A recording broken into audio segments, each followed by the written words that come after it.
मिटे सचे पातशाह मन जन्म जन्म की कटिया। सतनाम श्री वाहिगुरु साहिब जीओ जे विचारी आरजा होर दसुनी होए। नवा खंडा विच जानिया नाल सब कोई जे जुग चारे आरदा होर दसुनी होए। नवा खंडा विच जानिया नाल चलै सब कोई। चंगा नाम रखाय कै जस कीरत जग में। जे तिस नदर न आवे ता बात न पुछै के। कीटा अंदर कीट कर दोषी दोष धरे। नानक निर्गुण गुण करे गुणवंतिया गुण दे। तेरा कोई न सुझाई जे तिस गुण कोई करे। नानक निर्गुण गुण करे गुणवंतिया गुण दे। तेरा कोई न सुझाई जे तिस गुण कोई करे। वाहिगुरु जी का खालसा वाहिगुरु जी की फतेह। एक ओंकार सतनाम करता निर्भव निर्वैर अकाल मूरत आजुनी सैभं गुर प्रसाद। जुग जुग अटल चवर छतर तखत मालिक। धन धन श्री गुरु ग्रंथ साहिब जी की पावन पवित्र गोद विच जुड़ बैठी गुरु की साध संगत जीओ। गल के फतेह बुलाओ जी। वाहिगुरु जी का खालसा वाहिगुरु जी की फतेह। सतगुरु नानक पातशाह जी की किरपा सदका अज सतवीं पौड़ी में विचार करांगे। सतगुरु पातशाह जी सतवीं पौड़ी विच फरमाउंदे हन जे विचारी आरजा होर दसुनी होए।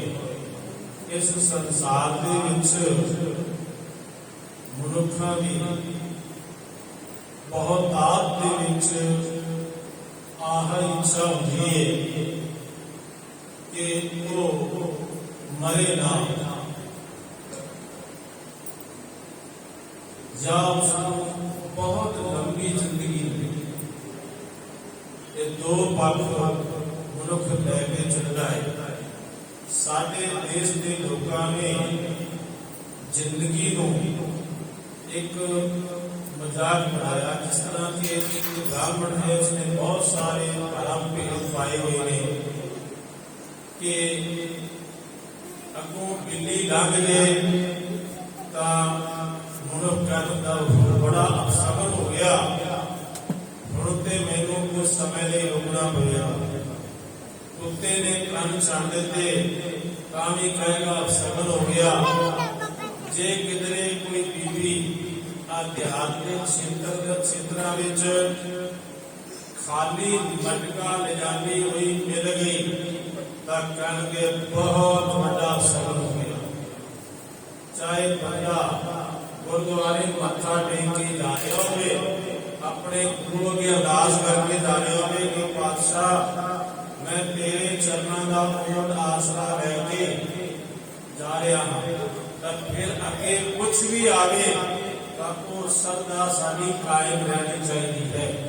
ना कि बिल्लियां कुत्ते ते खोते कोई भी अगों आ जाए या किसी ने निच पा दी तो ये कोई भरम वहम नहीं करना चाहिए। तो खैर सासंगति जे जो विचारे आर्या जे मरने सब जगत तरासिया सो मरना गुर शब्द प्रकाशिया।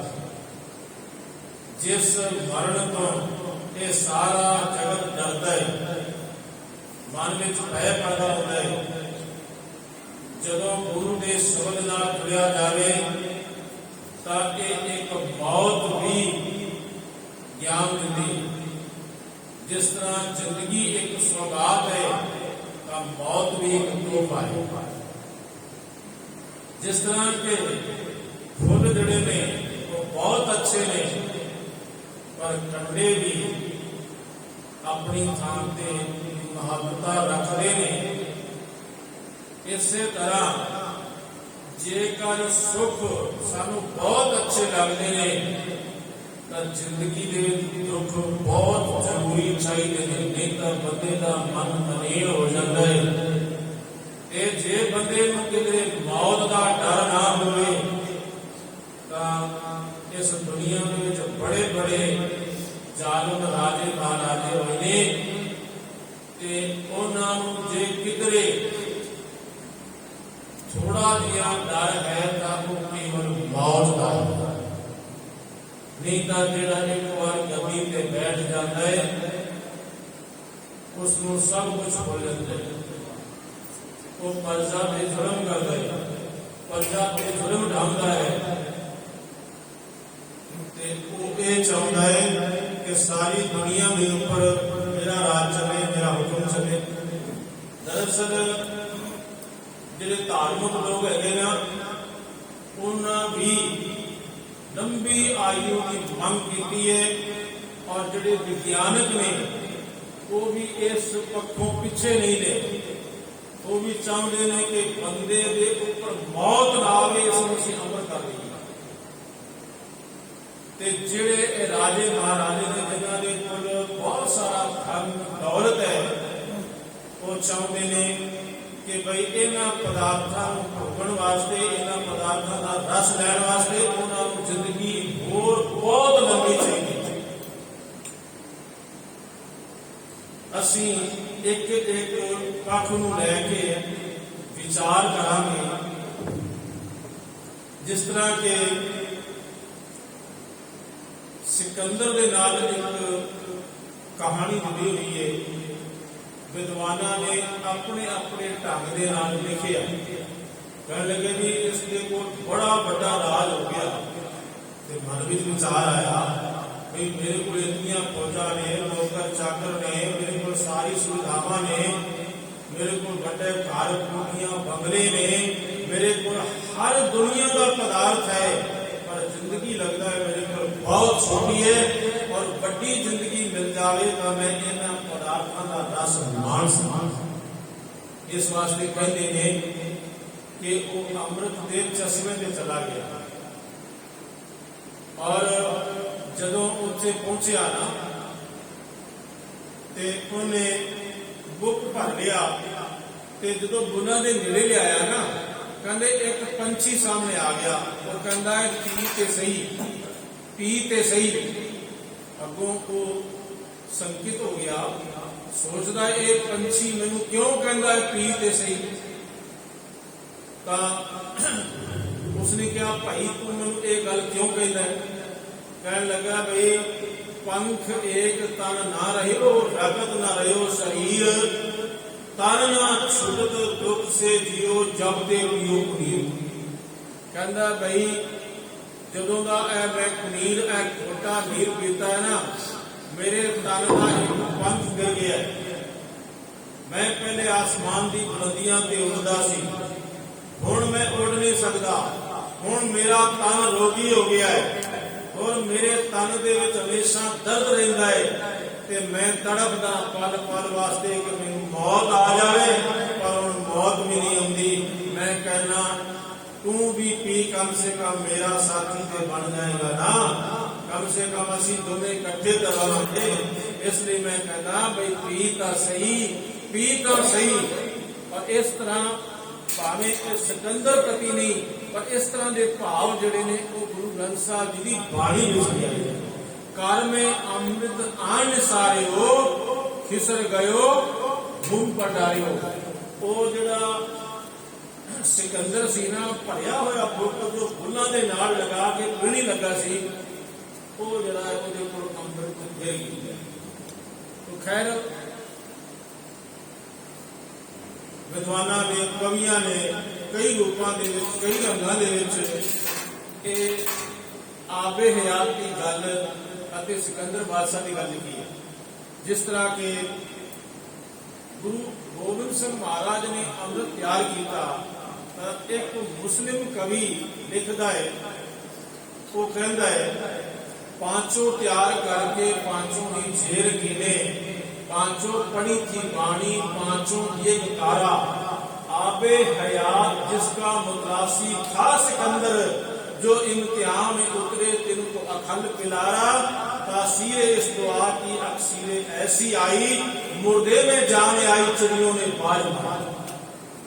कहते भाई उस सिकंदर नूं ते अमृत मिलिया भावें नहीं मिलिया, पर एक कौम है और जिन्हां दा वली, जिन्हां दा पीर, जिन्हां दा गुरु गुरु गोबिंद सिंह साहिब पिता है, उन्होंने अपनी कौम नूं हालांकि कोई भी प्यार दे नाल आवे ते गुरु गोबिंद सिंह महाराज ने गुरु अमृत छक सकता है।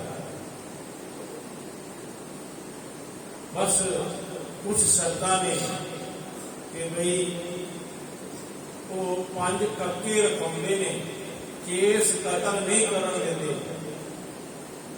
बाहर दीआं रहतां दे विच भी वो परपक करदे हन अते अंदर दीआं रहतां बारे भी वो चंगी तरह समझाउंदे ने। जिन्हां नूं ये गल्लां भा जांदियां ने, चंगियां लग जांदियां ने, उन्हां नूं गुरु कलगीधर पातशाह फिर 5 जिहड़े चुले ने उहदे मूँह दे विच, 5 अखां दे विच ते 5 सिर दे विच पाउंदियां होइयां हर चुले दे नाल आखदियां बोल वाहिगुरू जी का खालसा वाहिगुरू जी की फतेह। कहंदे कि उस कौम नूं जो गुरु के अनुसार चले ने उन्हां नूं अमृत जरूर लगे। ते मैं देखदा 5 घोट पी के तेरे पाटियों प्रेम गवाले, गुरपुर मातू दरारे दिया खालसा। और जिन्हां ने अमृत के एक घुट पीते ने, मौत सामने खड़ी हुई है ते फिर भी उसको कहता है घूर घूर के डालता है अजय मैं मेरी मंजिल अगा है। क्योंकि जेड़े देश का नुकसान कर रहे ने, जो जनता के पब्लिक के ऊपर जुल्म कर रहे ने, मैं वो जुल्म खत्म करने वास्ते कदम अगे बढ़ाने ने, भावें एक कदम अगे बढ़े ने, भावें 2 बदल, भावें मेरे श्वास नहीं निकल जान, पर मैं जदों तक मेरे अंदर जिंद है उदों तक मैं इस जुल्म के खिलाफ लड़दा। जन्म लैन जो कौमां तलवार विचों, मौत तो ना उन्हां कदे काम खाधी, मौत देख के उन्होंने चाव चढ़ दे, मौत छिड़ना उन्होंने होए वादी, पै कदी किसे नूं देर ना हो, अते तौस किसे भी जागियां नहीं, जिन्हां कौमां वे सूरे सरलाथू हुंदे वो कौमां कदी जाग के मरदियां नहीं। ते गुरु कलगीधर पातशाह जी ने अमृत दिता। इस अमृत की एक बूंद चिड़िया ने पी तो पकड़ ली जुबान उसने शाहबाज। चिड़िया ने भी जो अमृत पीता तो जो शाहबाज है उदो उसकी गर्दन को पकड़ गया। भाव ये जिहड़े कहते सी ना चिड़ी उड़े तो हम डर जाए, तेग पकड़ कैसे लड़ने जाए। उन्होंने हाथ में मेरे पातशाह जी ने ये शमशीर पकड़वाई और जो मैदान जंग दे उतरे तो बड़े बड़े जो सूरवीर सन वो उतों नठ गए या उन्होंने सामने को मुकाबला न कर सका। इस अमृत की एक बूंद चिड़िया ने पी तो पकड़ ली जुबान उसने शाहबाज की। इस अमृत से रग रग में दौड़ा लहू, इससे मिली हर जिंदगी को नमू। इस अमृत से तलवार पैदा हुई, निगाहे सरदार पैदा हुई। इस अमृत से तूफान पैदा हुए, लड़ाई के मैदान पैदा हुए। इस अमृत से पैदा हुआ खालसा, इस अमृत से आबे बका मिल गया। आबे बका का मतलब है अमर जिंदगी। याद रखना, अमर जिंदगी वो है जिसनू नाम सिमर सिमर के ते परम अवस्था पे पहुंच जावे, जिथे महाराज जी कहते ने ब्रह्म ज्ञानी सद जीवे नहीं मरता। इस अवस्था से एक अमृत की दात पहुंचाती है और गुरु का आदेश भी है। एक अमृत की एक दात है जो बख्शिश है गुरु कलगीधर पातशाह जी ने इस सिक्खा को बख्शिया है। और इस अमृत के विचों मरण का भय जो है वो खत्म हो जाता है। दुनिया तरले लेती है कि मैं कुछ होर जी रहा, कुछ होर जी रहा, पर नहीं। गुरु का जो सिख है वो मौत के सामने कदे गिड़गिड़ांदा नहीं, वो तरले नहीं लेंदा, वो तो वाहिगुरु के भाने में हमेशा तैयार रहता है जिसमें मर्जी मौत आ जाता। कबीर जय मरने सब जग डरे, मेरे मन आनंद मरने ही ते पाइए पूर्ण परमानंद। तो इस तरह असी ये देखांगे कि दुनिया के लोग राजे महाराजे किवें मौत को बचते ने ते मौत उन्होंने किवें मिला दी है। इस खाक दे इस मिट्टी दे विच जोगी जति ब्रह्मचारी बड़े बड़े छत्रधारी, छत्र ही की छाया के कोस लो चलत है। बड़े बड़े राजन के दावत फिरत देश, बड़े बड़े भूपन के त्रप को दलत है। मान से महीप और दलीप कैसे छत्रधारी, बड़ो अवमान भुज दंड को करत है। दारा से दिल्ली सुर दुर्योधन कैसे मानधारी, भोग भोग भोग अंत भूमि में मिलत है। बड़े बड़े राजे महाराजे जिन्होंने सिरा के ऊपर कई को तक राजे छतर झुलाते सन और जिन्होंने बड़ा मान सी अपने आप से, जिन्होंने बड़ा गुमान सी, एक दिन मौत ने उन्होंने भी खाक के विच ला दिया। साध संगत जी, विज्ञानक भी इस गल को पीछे नहीं थे। विज्ञानकों ने भी बड़ा जोर लगाया। एक गल है 1950 कैलीफोर्निया दे विच विज्ञानकों ने कुछ उन्होंने सर्च की, कुछ उन्होंने ऐसा एहसास होया कि अज तो बाद असी ऐसी दवाई 30 साल ऐसी दवाई लवांगे जो बंदे को कदे मरण नहीं देगी, बंदा अमर रहे।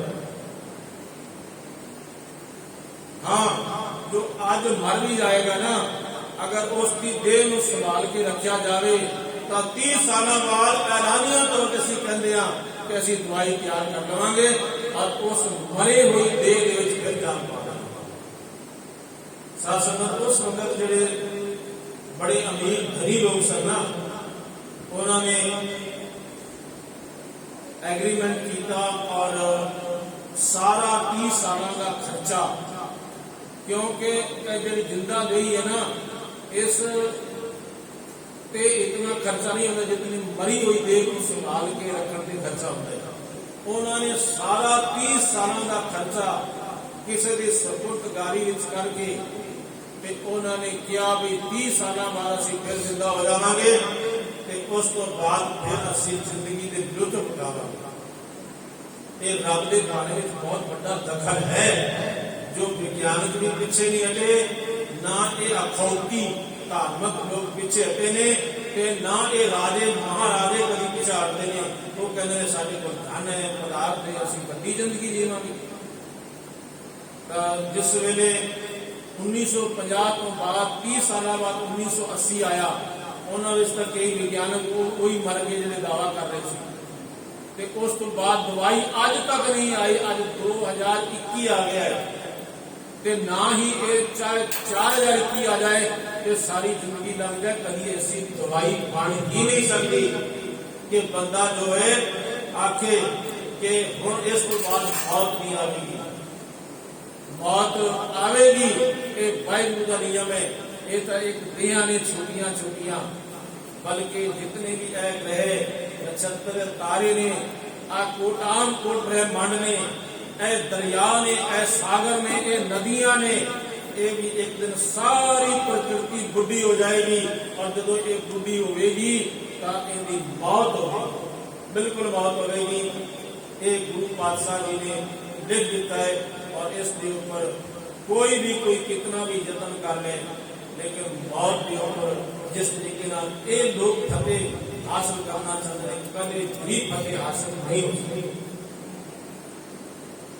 बल्कि कुछ लोग ऐसे ने कहते भाई आ बंदा जो है ना 120 साल का हो गया, बड़िया बढ़िया भागा वाला है। मेरे पासा कहते नहीं, वो भी नहीं, बढ़िया भागा वाला नहीं है। जे वो वाहिगुरू परमात्मा ने नाम नालों टुट गया है तो वो बहुत मंद भागा है। उस तो मंद भागा इंसान इस दुनिया के उत्ते लभना औखा है। जिसने 120 साल जिंदगी जी होवे ते वो कभी उसने वाहिगुरू का नाम ना जपिया होवे, कभी उसने नितनेम ना किया होवे, कभी गुरु के नेड़े बैठ के उसने आत्मा की गल ना पूछी होवे। ऐसा मनुख चाहे कितने साल भी जी लवे, गुरु की नजर दे विच तां वो एक गंदगी का कीड़ा है। इस तो वध वो भुगत नहीं रखता।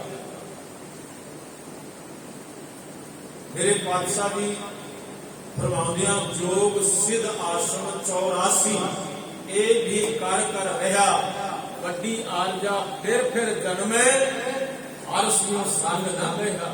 वड्डी उम्र हो गई, एक नहीं गल है, पर हरि वाहिगुरू परमात्मा ने संग नाल कोई प्यार का नहीं पिया। जे प्यार नहीं पिया तो फिर एक मनुख जो गंदगी का कीड़ा। जे असली धार्मिक बंदियां की गल कर रही है ना, सारे देश के विचों बहुत सारे लोग को कान हिलाए फिराए टूका, घर घर मांगे तावन के चूका, बनता छोड़ बद नगर पर नारी, बेस न पाई मांग प्यारी।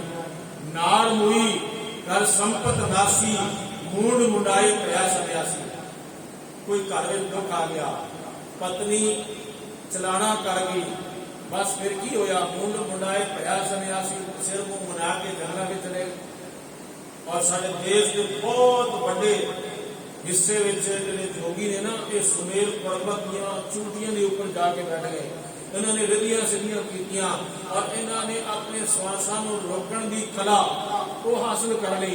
इन्होंने अपनी उम्रां जड़ियां ने लंबियां कर ली, सिर्फ शरीर नहीं साथ दे रहे ते उसकी बंदगी ना की, परमेश्वर को कदे आराध्या ना।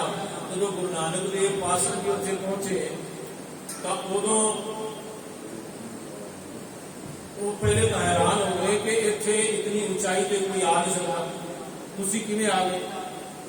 तो गुरु पातशाह जी ने कहा सानू ते गुर शब्द की लोड़ है, असीं गुर शब्द के आसरे आ गए। हुण उन्हां जोगियां ने यह सोचा जेकर ये बाबा नानक उस वेले उन्होंने बाला कहते सन, बाले का मतलब छोटी उम्र वाला, वो बड़िया उम्र वाले सन ते गुरु नानक पातशाह छोटी उम्र वाले सन।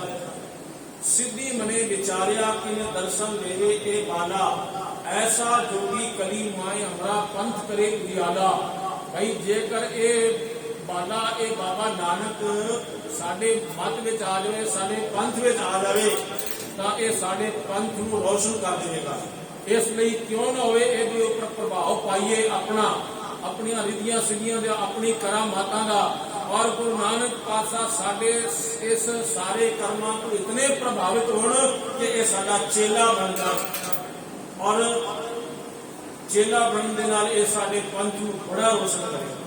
उस गल नूं भाई गुरदास ने लिखिया, सिद्धि मने विचारिया किवें दर्शन देवे ए बाला, ऐसा जोगी कली माहे हमारा पंथ करे उजियाला।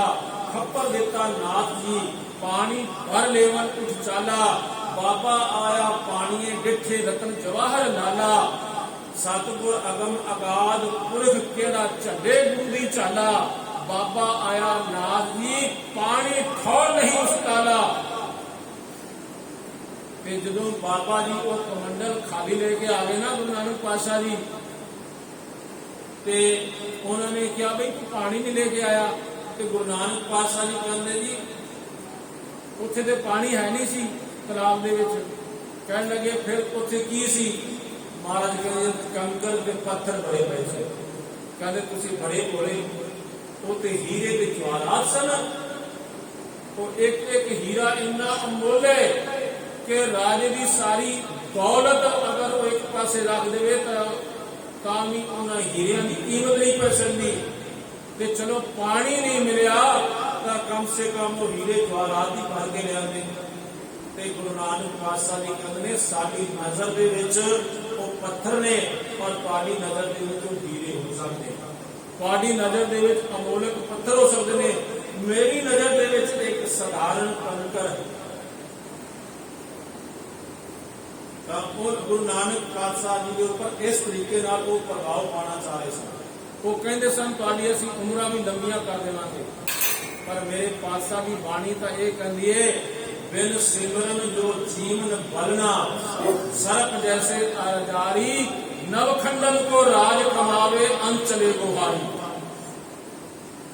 ਭਾਈ ਲੰਬੀ ਉਮਰ ਤਾਂ ਇਹਨਾਂ ਦੀ ਸੱਪਾਂ ਦੀ ਬਹੁਤ ਹੁੰਦੀ ਹੈ, ਸਾਰੀ ਜ਼ਿੰਦਗੀ ਧਰਤੀ ਦੇ ਉੱਪਰ ਰੇਹ ਕੇ ਚੱਲਦੇ ਰਹਿੰਦੇ ਨੇ। ਮਛਲੀਆਂ ਦੀ ਉਮਰ ਵੀ ਬਹੁਤ ਹੁੰਦੀ ਹੈ, ਸਮੁੰਦਰ ਦੇ ਵਿੱਚ ਜੋ ਮਛਲੀਆਂ ਰਹਿੰਦੀਆਂ ਨੇ ਉਹਨਾਂ ਦੀ ਬਹੁਤ ਲੰਬੀ ਉਮਰ ਹੁੰਦੀ ਹੈ। ਤੇ ਜੇ ਲੰਬੀ ਉਮਰ ਦੇ ਹੋਣ ਦੇ ਨਾਲ ਮੁਕਤੀ ਮਿਲਦੀ ਹੋਵੇ ਤਾਂ ਫਿਰ ਇਹਨਾਂ ਨੂੰ ਮਿਲ ਜਾਣੀ ਚਾਹੀਦੀ ਹੈ। ਗੁਰੂ ਘਰ ਦੇ ਵਿੱਚ ਯਾਦ ਰੱਖਣਾ ਲੰਬੀ ਉਮਰ ਕੋਈ ਮਾਇਨੇ ਨਹੀਂ ਰੱਖਦੀ। ਗੁਰੂ ਘਰ ਦੇ ਵਿੱਚ ਤਾਂ ਆਹ ਚੀਜ਼ ਮਾਇਨਾ ਰੱਖਦੀ ਹੈ, ਰਾਮ ਜਪੋ ਜੀ ਐਸੇ ਐਸੇ ਰੂਪ ਹੈ ਲਾਲ ਜਪਿਓ ਹਰ ਐਸੇ। 5 ਸਾਲ ਦੇ ਸਨ ਭਗਤ ਪ੍ਰਹਿਲਾਦ ਜੀ, ਤਾਂ ਉਹਨਾਂ ਨੇ ਭਾਵੇਂ ਉਹਨਾਂ ਦਾ 80 ਸਾਲ ਦਾ ਬਾਪ ਇਹ ਕਹਿੰਦਾ ਰਿਹਾ ਕਿ ਤੂੰ ਕਹਿ ਜਰੇ ਹਰਨਾਕਸ ਹਰੇ ਹਰਨਾਕਸ ਹੈ ਵੀ ਹਰਨਾਕਸ ਉसी भी हरनाकस, पर उसने क्या बापू को कमला हो गया है। चले राम भले राम है भी राम उसी भी राम। बेशक भगत प्रहलाद जी बड़े दुख दिते उसने, पर उसने वाहिगुरु के नाम का साथ नहीं छड्डिया। ते इस तरह गुरु का नाम भी गुरु ग्रंथ साहब जी में आया है। भाई गुरदास जी ने जिक्र किया है, गुरु हसदा घर आया कर प्यार प्यो कुछ दिता। एक राजा सी, उसदियां 2 पत्नियां सन। एक पुराणिक कथा है, एक का नाम सुरुचि सी, एक का नाम सुनीति सी। तो जो सुरुचि सी उसकी कुख तो उत्तम नाम का एक बच्चा पैदा होया, अते जिहड़ी सुनीता सी उसके कुख तो एक ध्रुव पैदा होया। ਤਾਂ ਉਸ ਦੀ ਗੋਦ ਦੇ ਵਿੱਚ ਉਹ ਦੂਸਰਾ ਪੁੱਤ ਜਿਹੜਾ ਹੈ ਉੱਤਮ, ਉਹ ਰੋਜ਼ ਖੇਡਦਾ ਸੀ ਬਾਪ ਦੀ ਗੋਦ ਦੇ ਵਿੱਚ, ਸਿੰਘਾਸਨ ਤੇ ਬੈਠਦਾ ਸੀ ਤੇ ਉਹ ਪੁੱਤ ਆ ਜਾਂਦਾ ਸੀ ਜਾਂ ਉਸ ਦੀ ਮਾਂ ਲਿਆਉਂਦੀ ਸੀ, ਉਹ ਉਸ ਨੂੰ ਖਿਡਾਉਂਦਾ ਸੀ। ਇੱਕ ਦਿਨ ਗੁਰੂ ਦੇ ਮਨ ਵਿੱਚ ਵੀ ਖਿਆਲ ਆ ਗਿਆ, ਉਹ ਉਹਦੀ ਗੋਦ ਵਿੱਚ ਜਾ ਬੈਠਾ। ਗੁਰੂ ਹੱਸਦਾ ਘਰ ਆਇਆ ਕਰ ਪਿਆਰ ਪਿਓ ਪੁੱਛੜ ਲੀਤਾ। ਤੇ ਡੱਡੋ ਲੀਕੀ ਮਾਂ ਪੁੱਛੇ उस सवाणी है कि सीता बाहों पकड़ घसीटिया। मन विच रोष मतई कीता, जिहड़ी बंदई मां सी ना उन्हें बाह को पकड़ के घसीट के मुंह के बाहर सुटिया। कहने लगा भाई, उसने कहा जे तू इस राजे की गोद विच बैठना है, जे तू सिंहासन दे विच बैठना सी तो मेरी कोख विच जन्म लेना सी। मेरा पुत्र जो है वही इस सिंहासन ते बैठेगा। उस वेले वो जिहड़ा पुत्र है ना अपनी मां नूं कहंदा है, जदों की मां पूछे तू सवाणी है कि सरीता, तू राजे की पत्नी है या नौकरानी है? वो कहंदी है पुत्र मैं हाँ तो पावे रानी, पर मैनूं वो दर्जा मिलिया नहीं, मैं नौकरानियां तो भी बदतर हाँ। तो उसने फिर पूछा भाई मैं किस उद्यम ते राज मिले सतरू ते सब भुवन मीता। तो मां कहती है परमेश्वर आराध्य जितू होइए पतित पुनीता। परमेश्वर को आराध एवं जिहा राज मिलेगा जो कभी किसी को नहीं मिला। कहने लगे उद्यम ते शिकार खिडन गया सी, मर गया। ते ये जिहड़ा उसका बाप है फिर ਉਹਨੂੰ ਡੱਬਦਾ ਇੱਕ ਦਿਨ ਧਰੂ ਲੱਭ ਗਿਆ ਤੇ ਕਹਿੰਦਾ ਆਪ ਪੁੱਤ ਅੱਖਾਂ ਵਿੱਚ ਪਾਣੀ ਸੀ ਉਸਨੂੰ, ਆਪ ਪੁੱਤ ਉਹ ਰਾਜ ਸਿੰਘਾਸਨ ਤੇ ਬੈਠ ਕੇ ਖਾਲੀ ਹੋਇਆ। ਪਰ ਉਹ ਕਹਿੰਦਾ ਹੁਣ ਮੈਨੂੰ ਰਾਜ ਐਸਾ ਮਿਲ ਗਿਆ ਜੋ ਮੈਨੂੰ ਮਾਂ ਨੇ ਦੱਸਿਆ ਸੀ, ਮੈਨੂੰ ਤੇਰੇ ਰਾਜ ਦੀ ਲੋੜ ਹੀ ਨਹੀਂ, ਕਿਉਂਕਿ ਬਸਦਾ ਤੂੰ ਕੀ ਝੋਪੜੀ ਜੀਵ ਸਭ ਛਿੰਨਾ, ਜਾਤ ਨਾ ਪਾਤ ਨਾ ਆਗੋ ਧਿਆਨ ਪ੍ਰਵੀਨਾ, मित्र ना एक तन रूप विहीन के साथ न सिन्ना, राजा सगली सृष्टि का और नाम मंद, जिसका हरि वाहिगुरू परमात्मा ने नाम के नाल जुड़ गया ना हिंदा, उस तो बड़ा बादशाह दुनिया दे विच कोई नहीं। तो इसलिए महाराज की बाणी भी कहती है राम जपो जी ऐसे ऐसे रूप प्रहलाद जपियो हर जैसे। बंदा कहता है मेरी उम्र लंबी हो जाए, इस लंबी उम्र के नाल जे वाहिगुरू का नाम चेते नहीं आता तो ऐसी उम्र किसी काम की नहीं है। ये गल एक दिन गुरु नानक पातशाह के घर विच घट गई, घर दे विच वापर गई। भाई जोर सी गुरु नानक दा सिख वो सोचता है भाई गुरु नानक पातशाह कईयां नूं आशीर्वाद दिंदे ने ते मैनू कदे आशीर्वाद नहीं दिता गुरु नानक पातशाह जी ने।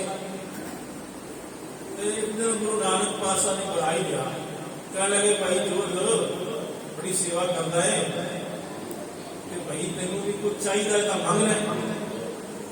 कह लगा पातशाह मेरे वादा करो कि जो मैं मंगा तो मैं दऊंगी। गुरु नानक पातशाह मुस्कुराए, कह लगे हाँ दवांगी। कह लगा जी फिर मैनू अमर कर दो, मैं मरा ना कभी, मैं सदा हमेशा हमेशा इस दुनिया में जिंदा रहूंगा। गुरु नानक पातशाह जी कह लगे ऐ कम तो नहीं हो सकता।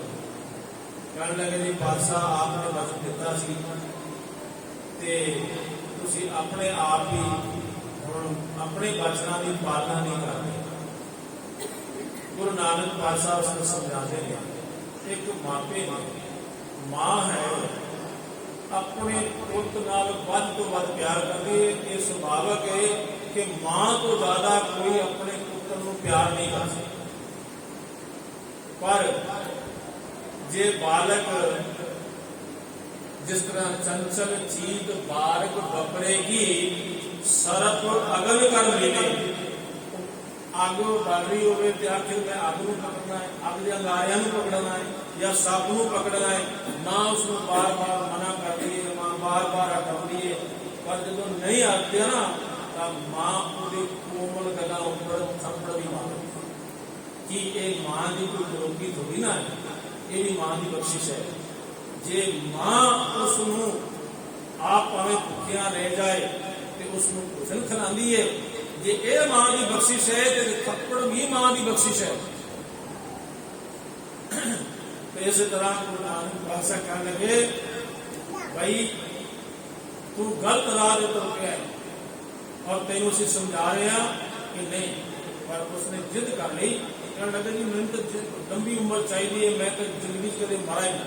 पातशाह कहने लगे चंगा फिर आप बैठ सारे बैठा। सतगुरु नानक पातशाह ने सिर के ऊपर हाथ रखा ते उसनू अगा पिछा सारा कुछ नजर आ गया।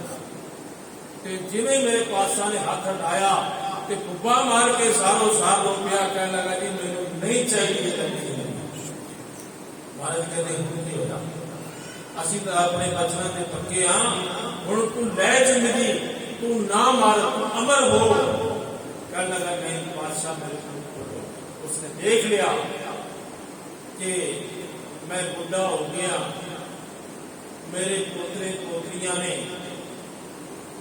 मैं एक पासे पिया खंगदा रहता और वो कोलों हसते हुए लंघ जाते ने ते मैनू को बुलाते भी नहीं, मैनू को सत स्वीकार भी नहीं करते ते मेरी हालत बड़ी बुरी। यह सारा नजारा उसने देखा तो पातशाह ने तो माफी मांग लगा। इसलिए मेरी पातशाह की बाणी कहती है जब लग जरा रोग नहीं आया, जब लग काल कसी नहीं खाया, जब लग बिगल पही नहीं बानी, भजने दे मन सार पानी, अब ना भजस भजस कब भाई आवे अंत न बढ़िया। और एक बुढ़ापा इस तरह है, ऐसे वस्त्र दे उड़ाने दिन दोए हो रहा गीत ऊपर केतक भाजे अंत दूर को आ। ये वस्त्र ਜਿਹੜੇ ਨੇ ਖੁੱਲ ਜਾਂਦੇ ਨੇ। उड़ जाना का मतलब समझ लियो ना कि ये इतने जिस तरह के कोई हाथ दे पकड़े के ਉਹਦੇ दो टुकड़े हो जावन उसनों उड़ जाना कहते ने, गल जाना। महाराज जी बाणी कहती है ये शरीर जजरी है, इसनों जड़ पहुंचे आई। ये शरीर जड़ी है ना जजरी है, ये इसनों जड़ पहुंचेगा, इसनों बीमारियां लगणगियां, क्योंकि जिमें जिमें ये शरीर पुराना होएगा ये भुगता होता चला जाएगा। ये शरीर जजरी है, इसनों जड़ पहुंचे आई। गुर राखे से उबरे होर मर जम्मे आवे जाए, होर मर जम्मे आवे जाए, अंत गए पछतावे बिन नामे सुख न हुई। जमपुर घोर अंधार महागुबार तिथे पैन न पाई, कहे नानक ये शरीर जजरी है, इसमें जड़ पहुंचेगा। ये शरीर जजरी है, एक कमजोर हो जाएगा तो बंदिया उठ। जदों ये कमजोर ना हो उसको पहला पहला नाम याद है। रिदा इन्नी निकी जंगी है, हल डूंगर भवे ओम, अज फरीदे पूजड़ा सह को हाथियों। भगत फरीदी कहते मैं निकी निकी जंगा दे नाल, यानी कि वो वैसे भी शरीर दे रस दे के कद दे छोटे सन कि जिहड़ा कद दा छोटा हुंदा है वो पर्वतां दे उपर चढ़ जाता, बहुत जल्दी चढ़ता है। तां भगत जी कहते इन्नी निकी जंगी इन्हां निके निके जंगा दे नाल खड़ डूंगर भवी ओम, पर अज फरीदे पूजड़ा सैकड़ों हाथियों को पूजा जिहदे विच पानी है वो मंजे दे दूसरे पावे दे नाल पिया है ते मैनूं इंज प्रतीत हुंदा जिवें सैकड़े कोहां दे।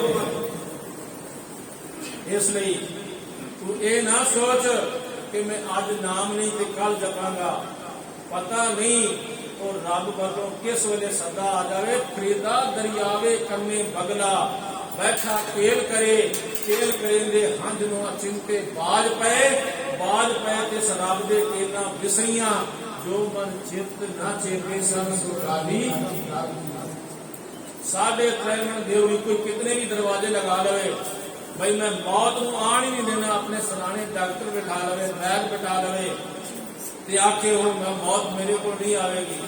महाराज जी बाणी कहती है साढ़े त्रैवन देवरी चले पानी अन्न, आयो बंदा धुनी विच वत सोनी बन, मलकल मौत ज आवसी सब दरवाजे भन, तिना प्यारियां भाइयां अगे दिता बन, वेखो बंदा चलिया चौ जणियां दे खन, अमल दी कीती धुनी विच सिर धर गए आए काम। जिहड़े बंदे ने अमल कीते ना, जो कर्म कीते ने, जिस तरह चंगे कर्म कीते ने तां फिर तां समझ लो भाई वो वाहिगुरू परमात्मा दे विच अभेद हो गया। जे नहीं चंगे कर्म कीते तां ना जाने किहड़ी जूना दे विच पएगा, कीड़ा बनेगा, पतंगा बनेगा या और पशु बनेगा, पंछी बनेगा। महाराज जी वाणी कहिए चार पांव दो सिंह गुंग मुख, तब कैसे गुन गई है, उठत बैठत ठेंगा पर है, तब तक मुंड लुकई है, हर दिन बैल कराने हुई है, फाटे नाकन टूटे कानन कोदो को घुस गईए, सारो दिन दौलत बन महिया, अजूबा पेट अगई है, जन भगतन को कहो न मानो, कीओ अमृत। पहले भगतां दा रब दे प्यारियां दा कहना नहीं मन्निया, हुण भाई भगत तू अपने कीते हुए कर्मां दे अनुसार। इसलिए साध संगत जी वड्डी उम्र की तमन्ना सानू इस वास्ते नहीं रखनी चाहिए कि एक रब का भाना है, रब के भाने में सानू हमेशा रहना चाहिए है। और जिन्ना भी छोटी उम्र जो चाणक्या ना, चाणक्या वो अपनी नीति लिखता है जिहड़ा 35 साल तो घट है ना, वो ना धार्मिक रहनुमाई कर सकता है ਤੇ ਨਾ ਉਹ ਸਮਾਜਿਕ ਰਹਿਨੁਮਾਈ ਕਰ ਸਕਦਾ ਹੈ, ਨਾ ਉਹ ਹੋਰ ਰਾਜਨੀਤਿਕ ਤੌਰ ਤੇ ਕੋਈ ਰਹਿਨੁਮਾਈ ਕਰ ਸਕਦਾ ਹੈ। ਐਸੇ ਬੰਦੇ ਨੂੰ ਸਿੰਘਾਸਨ ਤੇ ਬਿਠਾਣਾ ਹੀ ਨਹੀਂ ਚਾਹੀਦਾ, ਉਹ ਦੁਨੀਆ ਦਾ ਬੇੜਾ ਗਰਕ ਕਰ ਦੇਵੇਗਾ। ਪਰ ਮੈਂ ਇੱਕ ਗੱਲ ਕਹਿੰਦਾ, ਜੇ ਕੋਈ ਵੱਡੀ ਉਮਰ ਵਾਲਾ ਵੀ ਬੈਠ ਜਾਵੇ ਨਾ ਸਿੰਘਾਸਨ ਤੇ ਜਿਹੜਾ ਵਾਹਿਗੁਰੂ ਦੇ ਨਾਲ ਟੁੱਟਿਆ ਹੈ, ਉਹ ਤੇ ਪਬਲਿਕ ਦਾ ਬੇੜਾ ਗਰਕ ਕਰੇਗਾ। ਉਸ ਨੂੰ ਅਕਲ ਹੈ ਹੀ ਨਹੀਂ, ਜਿਸ ਨੂੰ ਅਕਲ ਨਹੀਂ ਹੈ ਕਿ ਉਹ ਖਰਾਬ ਕਰੇਗਾ ਰਾਜ। ਮਹਾਰਾਜਾ ਰਣਜੀਤ ਸਿੰਘ ਦਾ ਪੁੱਤਰ ਮਹਾਰਾਜਾ ਖੜਕ ਸਿੰਘ ਫੌਜਾਂ ਲੈ ਕੇ ਕਿਧਰੋਂ ਲੰਘਿਆ ਤੇ ਕਿਸਾਨ ਦੇ ਖੇਤਾਂ ਦੇ ਵਿੱਚੋਂ ਸਿੱਧੇ ਉਸਨੇ ਆਪਣੀ ਫੌਜਾਂ ਲਗਾਤੀਆਂ, ਘੋੜੇ ਲਗਾਤੇ। ਦੂਸਰੇ ਦਿਨ ਜ਼ਿਮੀਂਦਾਰ ਆ ਗਿਆ, ਕਿਸਾਨ ਆ ਗਿਆ ਮਹਾਰਾਜਾ ਰਣਜੀਤ ਸਿੰਘ ਜੀ ਦੇ ਕੋਲ ਤੇ ਦਰਬਾਰ ਲੱਗਿਆ ਸੀ, ਹੱਥ ਜੋੜੇ, ਅੱਖਾਂ ਵਿੱਚੋਂ ਆਂਸੂ ਆਏ, ਬੋਲ ਉਸਦੇ ਫੜਕ ਰਹੇ ਸਨ।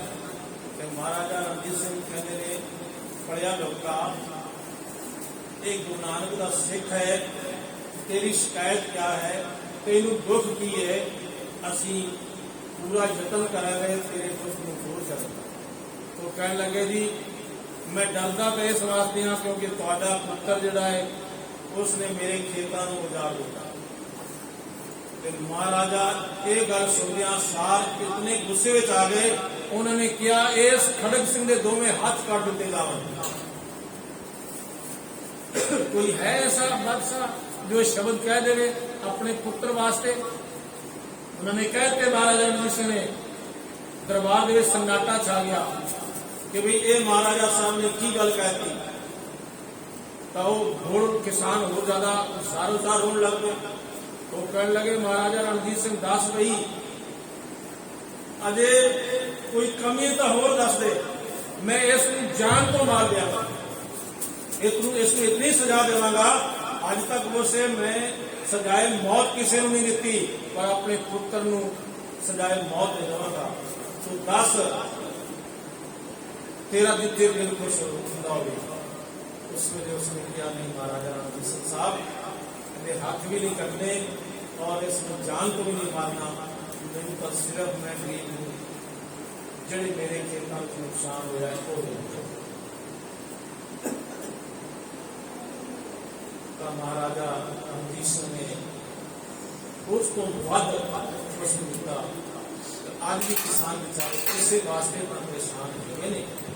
ਔਰ ਜਿਸ ਨੂੰ ਹੁਣ ਚਾਣਕਿਆ ਦੀ ਨੀਤੀ ਨੂੰ ਲਈਏ, ਉਹ ਕਹਿੰਦਾ 35 ਸਾਲ ਤੋਂ ਘੱਟ ਜਿਹਦੀ ਉਮਰ ਹੈ ਉਹ ਨਾ ਸਮਾਜ ਦੀ ਰਹਿਨੁਮਾਈ ਕਰ ਸਕਦਾ ਹੈ, ਨਾ ਉਹ ਧਰਮ ਦੀ ਰਹਿਨੁਮਾਈ ਕਰ ਸਕਦਾ ਹੈ, ਤੇ ਨਾ ਉਹ ਰਾਜਨੀਤੀ ਦੀ ਰਹਿਨੁਮਾਈ ਕਰ ਸਕਦਾ ਹੈ। ਮੈਂ ਇਹ ਕਹਿਣਾ ਕਿ ਭਾਈ, ਕੋਈ ਕਿਤਨੀ ਵੀ ਉਮਰ ਵਾਲਾ ਹੈ, ਜੇ ਉਸ ਵਾਹਿਗੁਰੂ ਪਰਮਾਤਮਾ ਦੇ ਨਾਮ ਤੋਂ ਟੁੱਟਿਆ ਹੈ ਨਾ, ਤੇ ਪਬਲਿਕ ਨੂੰ ਇੱਕ ਨਜ਼ਰ ਨਾਲ ਨਹੀਂ ਵੇਖਦਾ, ਤਾਂ ਉਹ ਪਬਲਿਕ ਦਾ ਨੁਕਸਾਨ ਕਰੇ।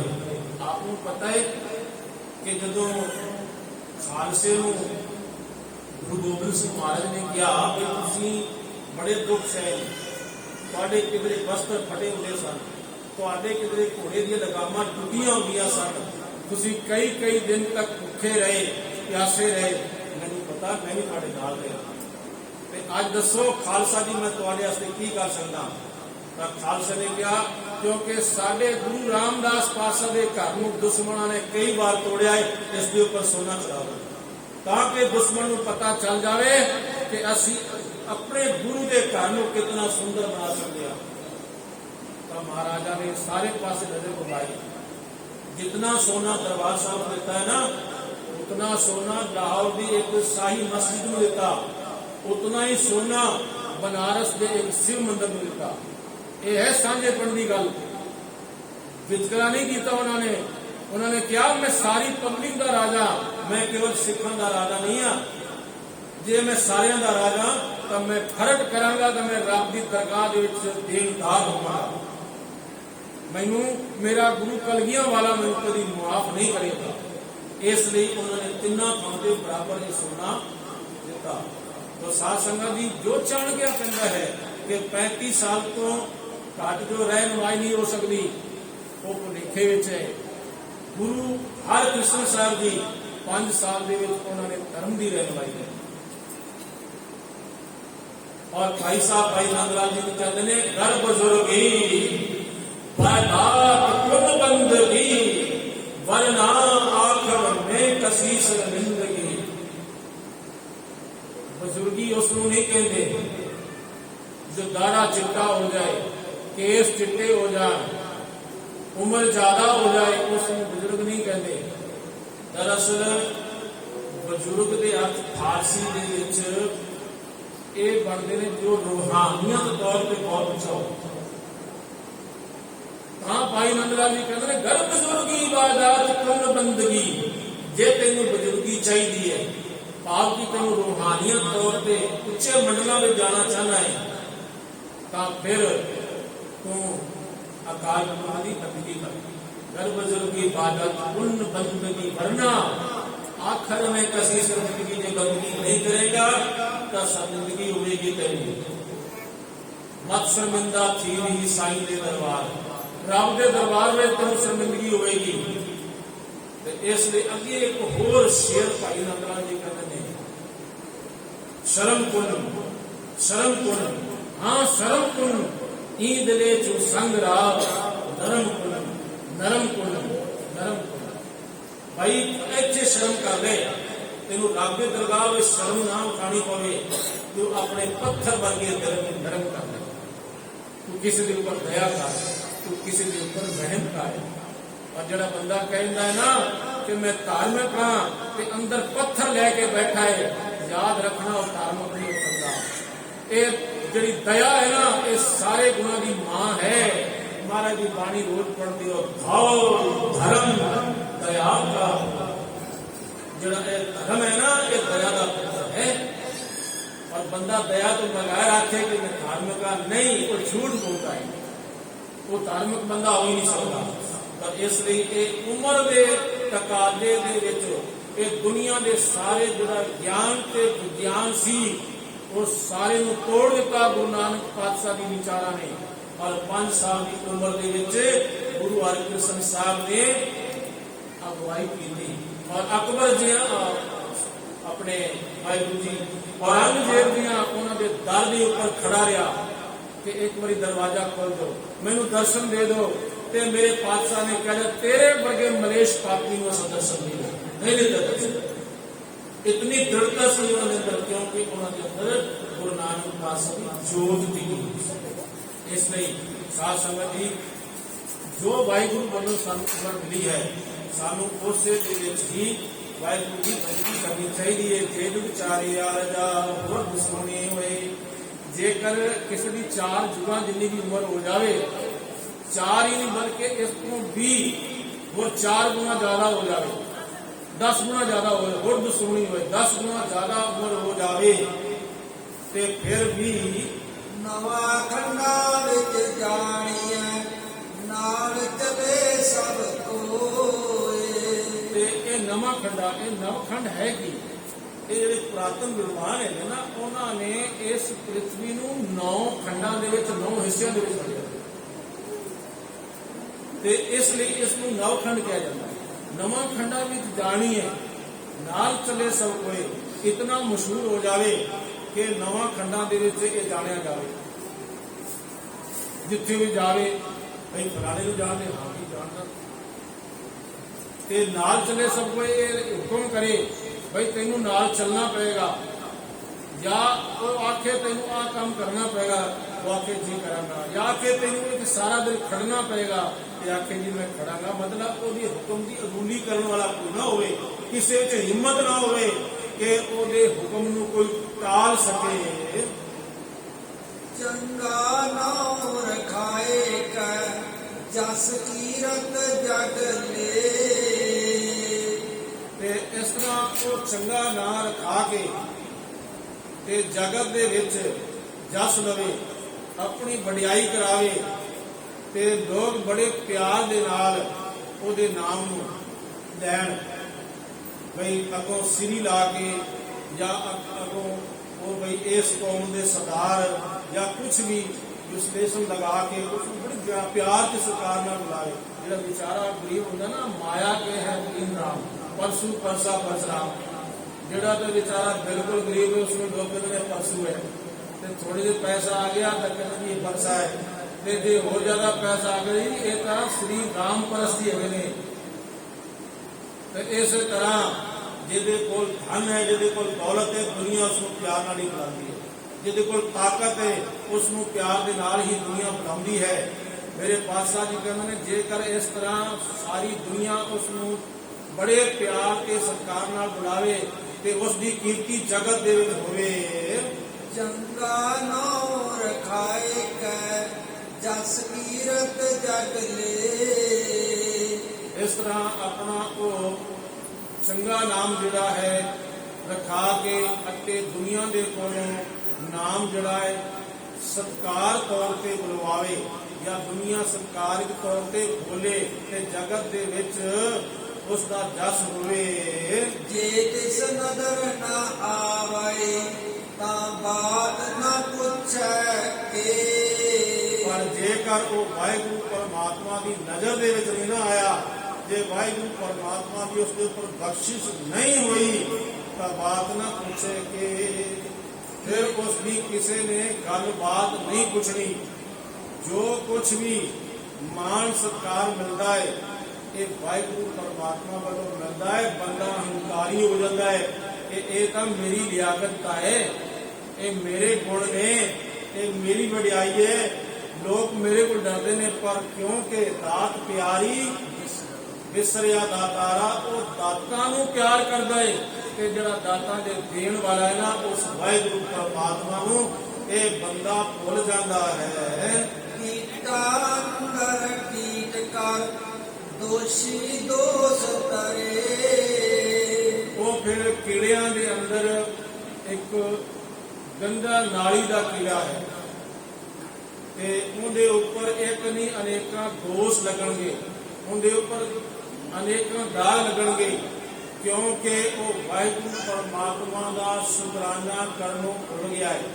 ਜੇ ਕੋ ਨਾਮ ਧਰਾਏ ਵੱਡਾ ਸਾਧ ਕਰੇ ਮਨ ਭਾਣੇ, ਖਸਮੇ ਨਦਰੀ ਕੀੜਾ ਆਵੇ ਜੇਤੇ ਚੁਗੇ ਨਾ। ਖਸਮ ਦੀ ਨਜ਼ਰ ਦੇ ਵਿੱਚ ਤਾਂ ਗੰਦਗੀ ਦਾ ਕੀੜਾ ਹੈ ਤੇ ਜੇ ਅੱਜ ਕਿਸੇ ਨੂੰ ਮਾਣ ਵਡਿਆਈ ਮਿਲੀ ਹੈ ਤੇ ਉਸ ਬੰਦੇ ਨੇ ਵਾਹਿਗੁਰੂ ਦਾ ਸ਼ੁਕਰਾਨਾ ਨਹੀਂ ਕੀਤਾ ਤਾਂ ਯਾਦ ਰੱਖਣਾ ਉਹ ਫਿਰ ਗੰਦਗੀ ਦਾ ਕੀੜਾ ਹੀ ਹੈ। ਉਹਦੇ ਸਭ ਕੁਝ ਕਿਸੇ ਦਿਨ ਨਾ ਮਾਣ ਰਹਿਣਾ ਹੈ, ਨਾ ਵਡਿਆਈ ਰਹਿਣੀ ਹੈ, ਨਾ ਇੱਜ਼ਤ ਰਹਿਣੀ ਹੈ। ਬੜੇ ਬੜੇ ਰਾਜੇ ਮਹਾਰਾਜੇ ਸ਼ਾਹਜਹਾਂ ਕਹਿੰਦਾ ਸੀ ਨਾ, ਕਹਿੰਦਾ ਬਈ ਹੋਰ ਤਾਂ ਮੈਨੂੰ ਗੁਰੂ ਨਾਨਕ ਜੀ ਦੇ ਕਲਾਮ ਠੀਕ ਲੱਗਦਾ ਹੈ ਪਰ ਆਹ ਕਲਾਮ ਠੀਕ ਨਹੀਂ ਲੱਗਦਾ ਕਿ ਨਦਰ ਪੱਟੀ ਦੇ ਕਰੇ ਸੁਲਤਾਨਾ ਕਾਉ ਕਰਾਂਗਾ। ਜਿਹੜਾ ਬਾਦਸ਼ਾਹ ਹੈ ਏਡਾ ਵੱਡਾ ਬਈ ਉਹ ਕਿਵੇਂ ਬਈ ਉਹ ਘਾਹ ਕਰਦਾ ਫਿਰੇਗਾ ਜਾਂ ਨੌਕਰੀ ਕਰਦਾ ਫਿਰੇਗਾ ਜਾਂ ਆਪਣੇ ਅੰਨ ਜਲ ਵਾਸਤੇ ਤਰਸਦਾ ਫਿਰੇਗਾ। ਕਹਿਣ ਲੱਗੇ ਜਿਸ ਵੇਲੇ ਔਰੰਗਜ਼ੇਬ ਨੇ ਉਹਨੂੰ ਗ੍ਰਿਫਤਾਰ ਕਰਵਾਇਆ ਤੇ ਇਹਦੇ ਹੱਥਾਂ ਦੇ ਵਿੱਚ ਹਥਕੜੀਆਂ ਪਾ ਦਿੱਤੀਆਂ ਤੇ ਆਖਿਆ ਕੜੀਆਂ ਪਾ ਕੇ ਜਾਓ ਕਿ ਜਿਹੜੇ ਭੱਜ ਨਾ ਜਾਵੇ। ਤਾਂ ਕਹਿੰਦੇ ਰਸਤੇ ਦੇ ਵਿੱਚ ਨਾ ਜੇ ਤੁਸੀਂ ਕਿਸਾਨੀ ਨਾਲ ਸੰਬੰਧ ਰੱਖਦੇ ਹੋ ਤਾਂ ਛੋਲਿਆਂ ਦਾ ਇੱਕ ਖੇਤ ਆਇਆ ਤਾਂ ਉੱਥੇ ਫਿਰ ਕਿਉਂਕਿ ਹੱਥਾਂ ਨਾਲ ਤੋੜ ਨਹੀਂ ਸਕਦਾ ਸੀ ਉਸ ਵਕਤ ਇਸ ਨੇ ਮੂੰਹ ਜਿਵੇਂ ਡੰਗਰ ਚਰਦੇ ਨਾ ਇਸ ਤਰ੍ਹਾਂ ਕਰਕੇ ਇਸ ਨੇ ਛੋਲਿਆਂ ਨੂੰ ਚਰਿਆ ਸੀ ਤਾਂ ਉਦੋਂ ਇਹ ਰੋਇਆ ਤੇ ਆਖਿਆ ਗੁਰੂ ਨਾਨਕ ਪਾਤਸ਼ਾਹ ਤੇਰਾ ਕਲਾਮ ਕਰਨਾ ਨਹੀਂ ਭੁੱਲ ਗਿਆ ਸੀ। ਨਦਰ ਪੱਟੀ ਤੇ ਕਰੇ ਸੁਲਤਾਨਾ ਭਾਵ ਕਰਾਏਗਾ ਦਰ ਮੰਗਲ ਵੇਖ ਨਾ ਕਰਾਏਗਾ। ਇਹ ਗੁਰੂ ਨਾਨਕ ਪਾਤਸ਼ਾਹ ਜੀ ਦੇ ਜਿਹੜੇ ਬਚਨ ਨੇ ਨਾ ਇਹ ਕੋਈ ਆਪਣੇ ਦਿਲੋਂ ਹੋ ਕੇ ਉਹਨਾਂ ਨੂੰ ਆਪਣੇ ਹਿਰਦੇ ਵਿੱਚ ਧਾਰਨ ਕਰੇ ਤਾਂ ਉਸ ਨੂੰ ਅਹਿਸਾਸ ਹੋ ਜਾਵੇਗਾ ਗੁਰੂ ਨਾਨਕ ਪਾਤਸ਼ਾਹ ਦਾ ਇੱਕ ਇੱਕ ਬੋਲ ਜਿਹੜਾ ਹੈ ਬੜਾ ਬੇਕੀਮਤ ਹੈ, ਇਸ ਦੀ ਕੀਮਤ ਅਦਾ ਨਹੀਂ ਕੀਤੀ ਜਾ ਸਕਦੀ।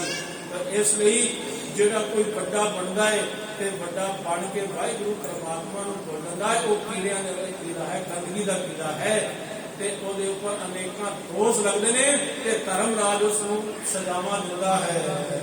ਨਾਨਕ ਨਿਰਗੁਣ ਗੁਣ ਕਰੇ ਗੁਣਵੰਤਿਆ ਗੁਣ ਦੇ।